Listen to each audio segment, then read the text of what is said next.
Перед вами лежат тесты, тестовые задания. Вы с тестами знакомы.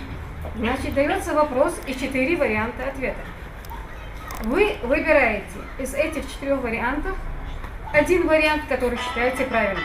На столах только кимы и ручки. Инструктаж пройден. Участники готовы приступить к диктанту. Тестирование начинается ровно в 10. Девятиклассница Тамара Лалахоева этнографический диктант пишет не впервые. Историю своего народа школьница знает хорошо, а диктант – лучшая возможность проверить насколько. На вопрос, почему решила присоединиться к акции, Тома отвечает без раздумий. Я очень люблю свой народ, и этот диктант стал для меня возможностью узнать больше о своей республике, о своем языке и узнать, насколько хорошо я его знаю. Цель диктанта – оценка этнографической грамотности жителей, знаний об основах культуры своего народа. В тестировании участвуют люди абсолютно всех возрастов, начиная от школьников и заканчивая учителями и чиновниками. В рамках того, что в ноябре месяце этого года на территории Российской Федерации будет проходить общероссийский диктант, именно поэтому поручением главы было принято решение Министерством национальной политики совместно с Министерством образования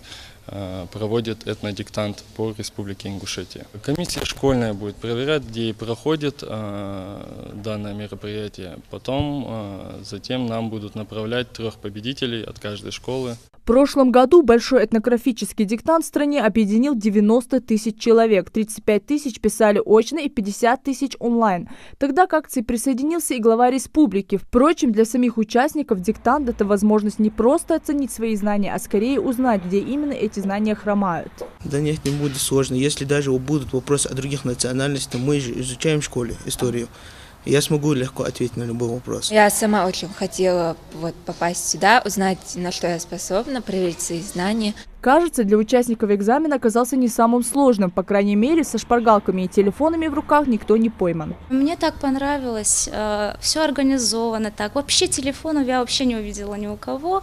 Прям так заинтересованно они выполняли это тестирование. Конечно, чтобы подтянуть знания, одной такой акции недостаточно. Нужно более углубленное изучение истории нашего края, отмечают проверяющие кимы-педагоги. Судя по их работам, мы сделали такой вывод, что проблемы вызвали у детей, у учеников, это словарные слова, устаревшие слова, которые мы не часто пользуемся в своей речи.